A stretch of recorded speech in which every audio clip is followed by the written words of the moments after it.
The orders table has to be linked to the customer table, right? Because every order needs to be traced to a particular customer. Now, how do we establish this relationship?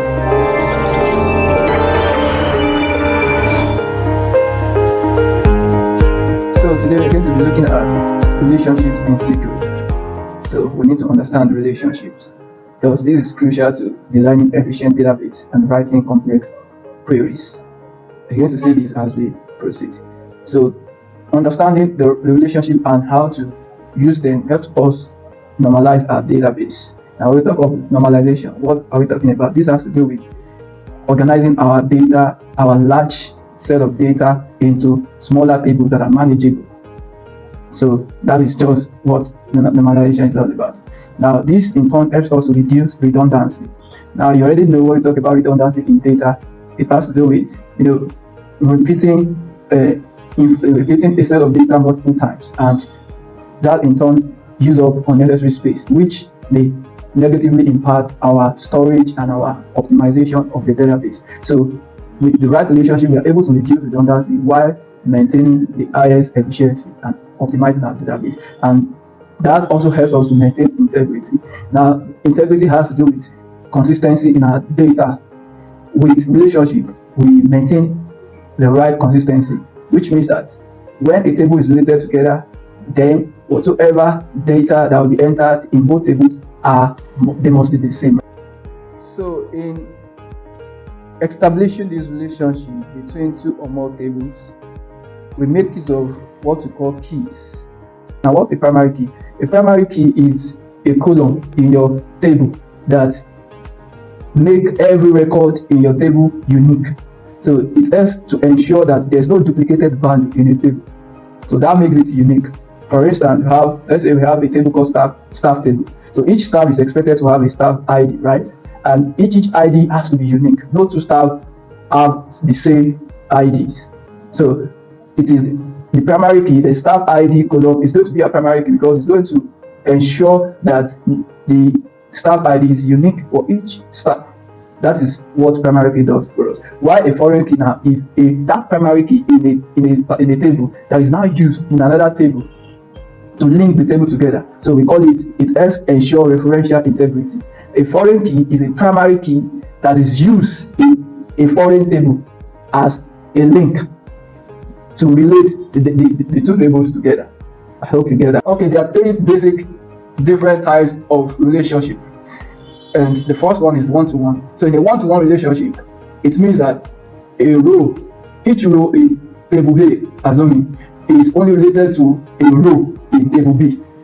Now, I have two tables here, country and capital. So every country has a single capital city, right? For instance, United States of America, Washington, D.C. Okay, so now that's an example of a one-to-one relationship. So in the countries table, each country is only related to a particular city in the capital table. Okay, so in a one-to-many relationship, in this case, a mother can have many children. So that means a mother, if you have a table called mother and we have another table called children, mother can be related to multiple rows, multiple children. That's a one-to-many relationship. Now, the last one is the many-to-many relationship. So in a many-to-many relationship, it means that each row, multiple row in let's assume table A can be related to multiple rows in table B and vice versa. But this is implemented through a junction table. So we call it a junction table. It's the link. It's the one that links the two tables together. So in a many-to-many relationship, we always have a junction table. As you can see on my screen, we have the customer, the order table, as well as the product table. So now a customer must be related to a particular order, right? A customer may place more than one order per time, right? And the customer may order for many products in the same order and vice versa. So that's why we call it a many-to-many relationship. So here comes my SQL server. Now we need to create a database and apply this relationship. So we're going to create a fictional database called online bookstore. Assuming you've just been hired to a business called online that deals with selling book or processing orders online. Now you need to create a database for them. The first thing we're going to do is we need to gather the requirements. Now, that is the business needs.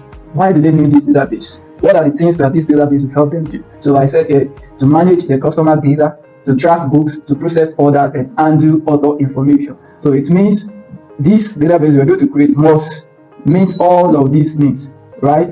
Okay, so the next thing apart from that is we need to identify the entities. When we talk about the entities, this corresponds to tables. That is, now that we've known the needs of our clients, the need for this database, then we need to know the entity. What are the tables that this database will contain? And that is why I've highlighted the basic one. So we're going to have a table called customers table, books, orders, and authors. Then moving forward, we need to define the attributes. Now this now means the columns that these tables will have. What are the columns that these tables will have? Now for the customers, you would agree with me that we're going to be having the customer name, customer ID, customer email, customer address, and so on and so forth. And detail for other tables. We're going to see it as we proceed. Okay, so the next thing we're going to do after dividing our attributes, we also need to establish the relationship. Now we've been able to gather the requirement, identify the entities, that is the tables that we need to create, the columns that each table needs to have, and now we need to establish the relationship between those tables. Now this is done using the primary key and foreign keys that we talked about earlier on. So now so we need to kind of emphasize the relationship that this table will have with each other. So I said a customer can place many orders, right? So if a customer is placing many orders, it means a customer in a customer table can be related to many rows in the orders table. So that makes it a one-to-many relationship. So another possible relationship is an order can include multiple books, and a book can be part of multiple orders. So that makes it a many-to-many relationship, meaning that an order ID in the order table can be related to multiple books, multiple rows in the books table. So it means there needs to be a relationship between the books and order table, and vice versa. So another thing, okay, so for this now, since an order can be related to multiple books, and multiple books can be related to multiple orders, so that makes it a many-to-many relationship. And in this case, there needs to be a junction table, the link table I talked about earlier on. And what will be the junction table here? That will be the order details. So it means that the orders will only contain information about the customer that made the order and the date the order was made, while other details will now give us full information about the book that was ordered for, the price, the quantity of that book, right? Okay, so lastly, we said a book can have multiple authors, and an author can write multiple books. That's another many-to-many relationship between books and authors. This also requires a junction table, and the junction table could be books authors that links the author and the book together. So lastly, we now normalize the data. Now normalization, like I said earlier on, is organizing our tables into our data into smaller tables that are manageable, and to ensure that no row is duplicated. Now let's create our tables. Now these are let's look at the columns, the attributes we talk about that our tables will contain. Now for the customers table, we're going to have the customer ID. That's paramount. I've talked about it earlier because it's a column that ensures that each customer is unique, and that's why we're going to make it a primary key, as you can see. So to make a column a primary key, you need to, in the process of creating it, after specifying the name of the column and the data type, as you can see, the data type here is integer. So you also have the primary key keyword to tell your software that this column is a primary key. And you can see something here that I've not talked about is the identity keyword. Now this is used to auto-increment, auto-populate a column.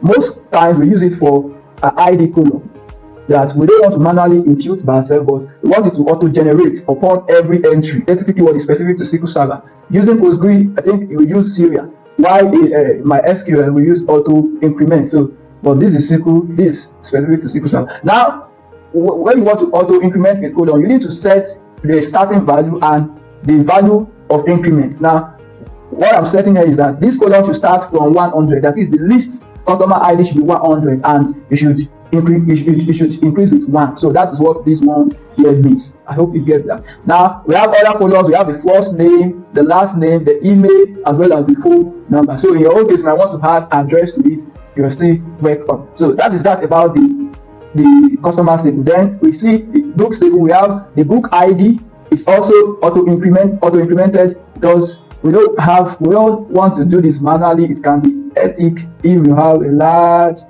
set of data. So that's why we're just auto-incrementing it to auto-populate. It's also our primary key, and we have the book title, the book journal, the price, and the stock quantity. So Now we have the orders table too. In the orders table, we have order ID, which is also auto-implemented, starting from 100 and is our primary key. We have the customer ID, we have the order date, which is the date.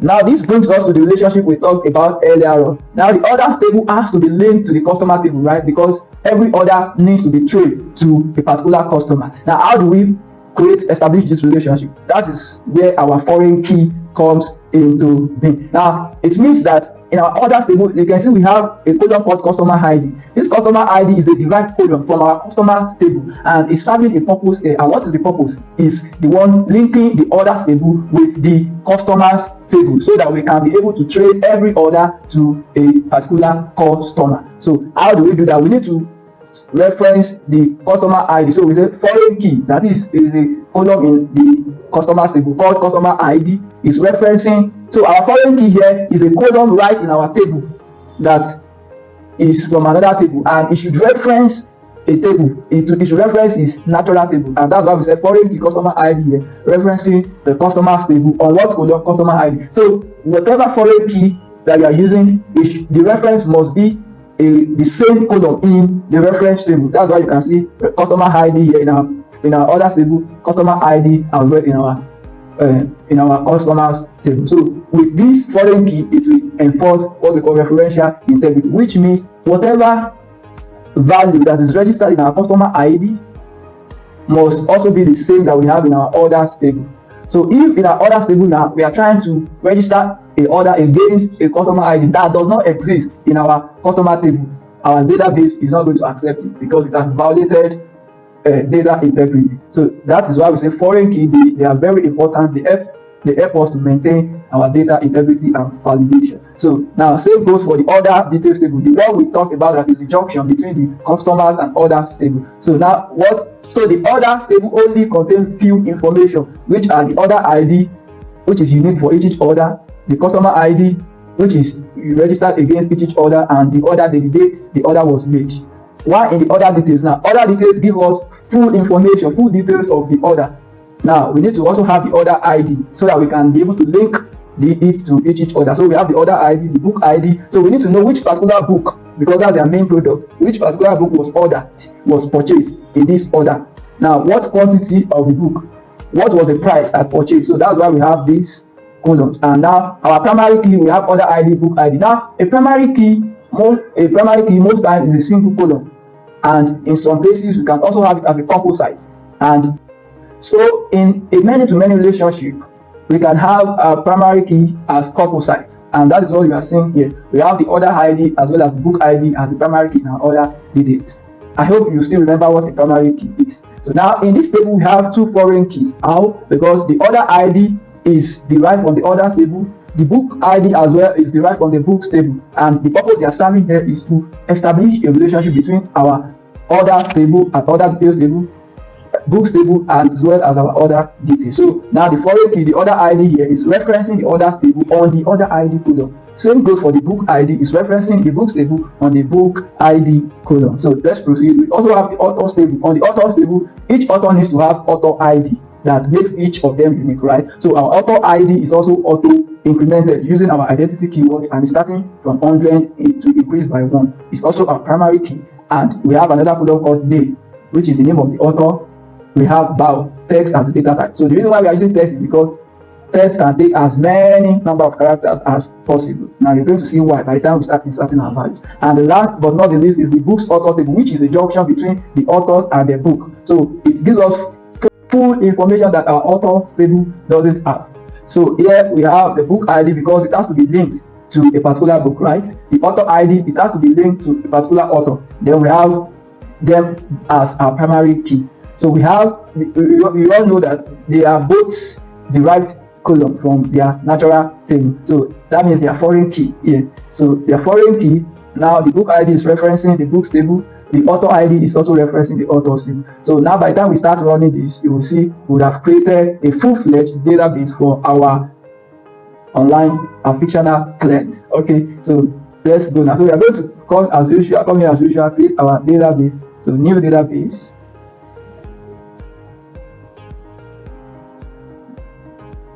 Okay, so we are going to call it online bookstore. online book store. That's the name of our database.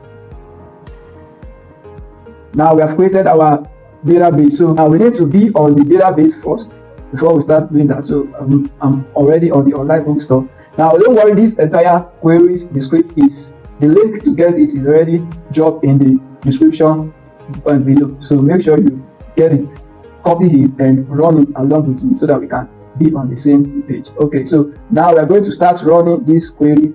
Start executing them one after the other. So now execute. It has been successfully executed. So make sure you execute them as your own and so that we can start inserting the values. So I'm going to forward the video because of the time so that we can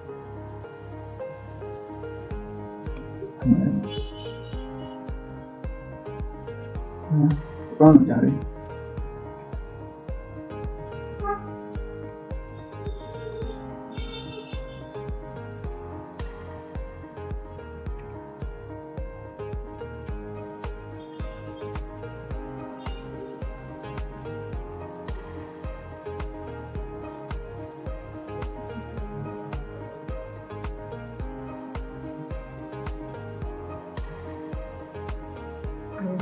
So the reason why we're excluding the customer ID column is because we have already set it to auto increment. So whenever you set a column to auto increment, you don't need to insert it manually again. So which means while inserting values into that column, into that table rather, such column is going to be excluded, and that's what we have just done here. So we are only imputing values into first name, last name, email, and phone number. So the customer ID column will auto increment. We have set it to start from 100 and increase by 1, which means by the time we insert this value, John Doe will have a customer ID of 100 and on and on like that. So let's do this, guys, and you see how it runs. Okay, so I've just run mine. So let's look at the customers table and let's see how it looks like. So we're going to say select all from customers. Okay, so we have it here. So let's run it. Yeah, so we have our customers table now. As you can see, like I said, Dodo has a customer ID of 100 and the customer ID has been assigned to each customer based on their position. So that is how we're going to do it for all the tables where we have set the column to auto increment. So I believe by now you can insert other values into other tables by yourself. So do that. I'll be here waiting for you when you are done with this content. Guys, as you can see in the message column, I have successfully inserted all the values into my tables, and I believe we'll be able to do that. So now in the next video, we're going to be looking at how we're going to be querying this table, writing complex queries that will help us generate the necessary insight and information from two or more tables that are related together. But before we go, I would like you to do this exercise on your own. Guys, come to the end of this video, and I'm very certain that you get something valuable. So make sure you hit the subscribe button, like and share with others so that I can be able to create more videos. Mind you, in the next video, we're going to look at how you can alter this